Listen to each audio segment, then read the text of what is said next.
Assalamualaikum warahmatullahi wabarakatuh. Adik-adik semua, selamat datang kembali di channel Pasti Bisa. Oke, hari ini di video kali ini saya akan membahas tentang materi matematika tentang persiapan PAT kelas 7 ya. Matematika kelas 7 SMP. Nah, sekarang kita bahas di video ini 5 soal. Semoga teman-teman bisa mengikuti dan mendapat manfaatnya ya. Oke, soal pertama.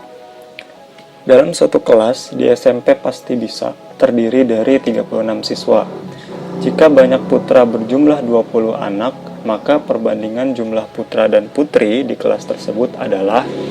Nah, soal ini tentang perbandingan ya, adik-adik semua. Jadi di kelas ada 36 siswa. Nah, sekarang kita tulis dulu yang diketahui di soal itu apa. Nah, yang diketahui di soal adalah jumlah siswa, berarti putra ditambah putri sama dengan jumlah siswa, yaitu 36 siswa. Nah, diketahui juga di sini jumlah putranya ada 20, berarti jumlah putrinya adalah sisanya untuk mencapai 36, berarti putrinya ada 16 siswa gitu ya. Nah, sekarang yang ditanya adalah perbandingan jumlah putra dan putri. Nah, sekarang kita tinggal membandingkan aja jumlah siswa putra dan putrinya. Nah, sekarang kita bandingkan. Caranya adalah seperti ini. Jumlah putra dibagi jumlah putri. Jumlah putranya ada 20, jumlah putrinya ada 16. Nah, sekarang tinggal kita sederhanakan aja pecahan ini. 20 per 16. Nah, berarti kita sederhanakan, kita bisa bagi dengan berapa? Kita bisa bagi dengan 4 ya. Kita bisa bagi dengan 4 sehingga 20 dibagi 4 sama dengan 5, 16 dibagi 4 sama dengan 4. Nah, terus tadi pembagi 4-nya itu dari mana sih? 4-nya itu sebenarnya adalah FPB-nya. Jadi, untuk menyederhanakan suatu bentuk pecahan sehingga menjadi perbandingan, teman-teman tinggal mencari FPB-nya aja, pembilang dan penyebutnya. Habis itu, pembilang dan penyebutnya dibagi deh dengan FPB-nya itu. Oke, sehingga hasil akhir dari pertanyaan ini adalah 5 per 4 atau 5 banding 4. Jawabannya yang B ya. Oke, seperti itu. Oke, lanjut ke soal nomor 2. Jarak rumah Ojan ke sekolah adalah 2 km. Sedangkan jarak rumah Orin ke sekolah adalah 1.200 meter. Perbandingan jarak rumah Ojan dan Orin ke sekolah adalah. Nah, sekarang seperti biasa kita tulis dulu yang diketahui di soalnya seperti apa. Yang diketahui di soal adalah jarak rumah Ojan ke sekolah yaitu 2 km dan jarak rumah Orin ke sekolah yaitu 1.200 meter. Nah, karena di sini yang ditanyakan perbandingan, maka teman-teman harus mengubah dulu nih atau menyamakan dulu satuannya. Di sini jarak rumah Ojan satuannya kilometer, di sini Orin dalam meter. Nah, maka untuk mudahnya kita mencari satuan yang lebih kecil gitu. Jadi satuan yang lebih besar kita ubah ke satuan yang lebih kecil. Di sini ada kilometer, meter, berarti kita ubah kilometernya ke meter. Nah, untuk mengubah kilometer ke meter, kita bisa menggunakan bantuan tangga konversi ini gitu ya. Dari kilometer ke meter turunnya 1, 2, 3 kali turunnya, berarti tinggal kita kalikan 10 sebanyak 3 kali, atau kita tambahkan aja nolnya sebanyak 3. Nah, di sini 2 karena dia turunnya 3 kali, kita tambahin nolnya 3 sehingga menjadi 2000 meter gitu. Oke, setelah itu karena yang ditanyakan adalah perbandingan, maka kita gunakan cara yang seperti nomor 1 tadi. Kita buat jadi pecahan gitu. Nah, sekarang jarak rumah Ojan per jarak rumah Orin. Jarak rumah Ojan itu adalah 2000 meter per jarak rumah Orin yaitu 1.200. Nah, sekarang kita bisa sederhanakan bentuk pecahan ini. Di sini nolnya ada 2 di atas, di bawah ada 2, kita coret nolnya 2, atas 2, bawah 2, sehingga menghasilkan 20 per 12. Selanjutnya kita cari nih FPB dari 20 dan 12. Oh, ternyata setelah dicari FPB-nya adalah 4, maka kita bisa bagi 20 ini dengan 4 menghasilkan 5, dan bisa kita bagi 12 ini dengan 4 menghasilkan 3.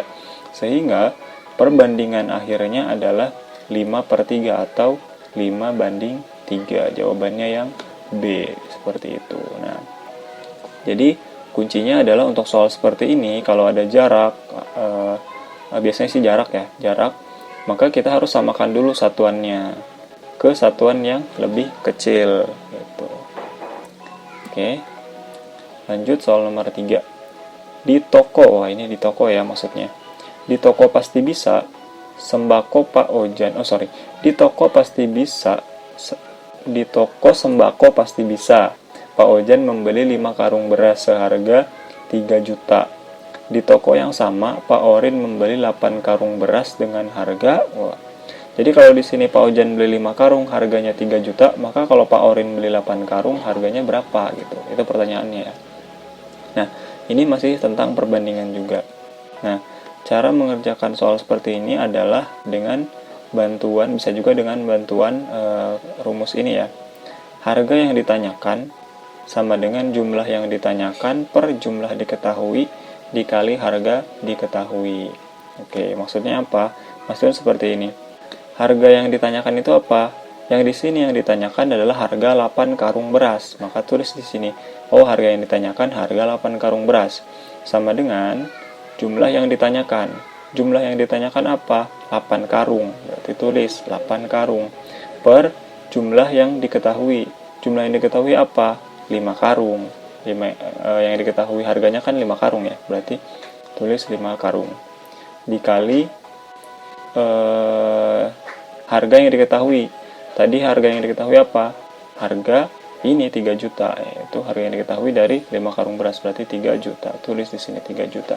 Sehingga kita dapat persamaan seperti ini. 8 karung per 5 karung dikali 3 juta. Nah, karungnya kita coret aja, kita hilangin. Sehingga kita dapat seperti ini.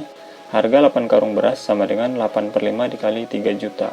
Nah, kita bisa coret 3 juta kita bisa bagi dengan 5. 3 juta ini kita bisa bagi dengan 5 sehingga menghasilkan 600.000. Lalu 600.000-nya kita kali 8 sehingga menghasilkan 4.800.000. Nah, oke, jadi teman-teman bisa menggunakan aturan atau rumus ini ya untuk mengerjakan soal seperti ini. Oke. Nah, ini yang dinamakan dengan perbandingan senilai ya, perbandingan senilai. Apa sih yang dimaksud perbandingan senilai? Jadi perbandingan senilai itu maksudnya begini. Kalau misalkan di sini 5 karung harganya 3 juta, maka 8 karung pasti harganya akan lebih tinggi dari 3 juta karena 5 karung dan 8 karung kan lebih besar dari 8. Jadi semakin tinggi, semakin banyak jumlah karung yang Anda beli, maka semakin tinggi juga harga belinya gitu. Jadi soal seperti ini soal dari perbandingan senilai. Jawabannya 4.800.000. Kalau 5 orang pekerja, pasti jumlah harinya akan lebih banyak gitu kan dibanding 6 hari ini karena jumlah pekerjanya jauh lebih sedikit dari 100 orang ini. Untuk menyelesaikan soal seperti ini, maka kita bisa menggunakan rumus ini.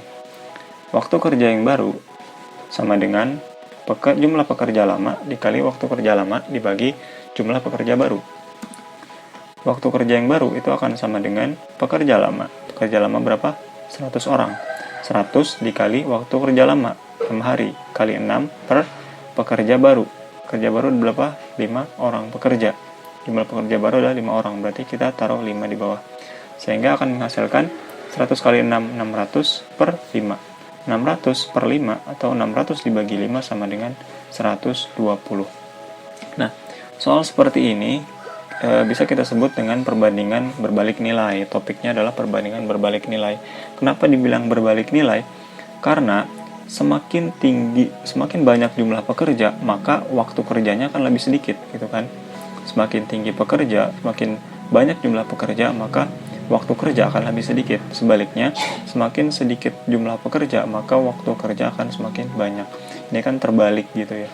Maka disebut dengan perbandingan berbalik nilai, seperti itu. Oke, kita lanjut ke soal nomor 5. perhatikan tabel berikut ini. Di sini ada skalanya 3/500.000. Terus ada jarak pada peta 12 cm. Jarak sebenarnya X, ini yang dicari. Nilai X pada tabel di atas adalah. Nah, untuk menyelesaikan soal skala ini, kita bisa menggunakan alat bantu, yaitu segitiga istimewa ya, atau bisa juga disebut segitiga ajaib atau apapun lah, terserah teman-teman. Intinya segitiganya seperti ini. JP di atas, JS di kiri bawah, dan S di kanan bawah. JP adalah jarak pada peta, JS adalah jarak sebenarnya, dan S adalah skala. Nah, hubungannya seperti ini. Jika si soal menanyakan JP jarak peta, maka rumus yang bisa kita gunakan adalah JS dikali S. JS kali S. Kalau ditanya JP, maka JS kali S. Kalau ditanya JS, maka JS ditanya, maka JP dibagi S. JP bagi S. Kalau ditanya S atau skala, maka kita bisa cari dengan JP dibagi JS. Seperti itu ya, teman-teman. Nah, sekarang di soal ditanyakan jarak sebenarnya. Nah, berarti kalau jarak sebenarnya yang ditanyakan, maka kita bisa menggunakan rumus JS. JS sama dengan JP dibagi S. Seperti ini. Oke, kita lanjutkan. JS, jarak sebenarnya sama dengan JP. JP-nya apa? 12 cm. 12 cm dibagi skala. Skalanya adalah 3/500.000. Kalau menggunakan rumus ini, maka kalau skala kita tulis menjadi bentuk per ya. Jadi kalau 3/500.000, maka kita tulis 3/500.000. Seperti itu. Selanjutnya, JS sama dengan 12 cm dikali 500.000 per 3.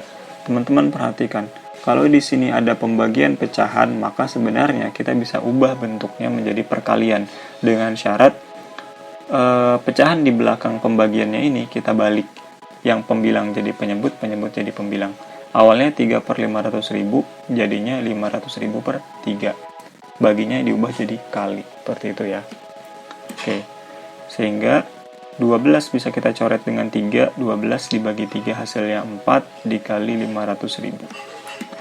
4 dikali 500.000 hasilnya adalah 2 juta cm.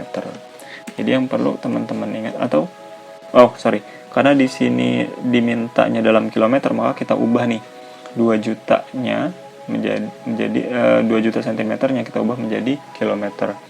Tadi bisa kita pakai juga tangga konversi.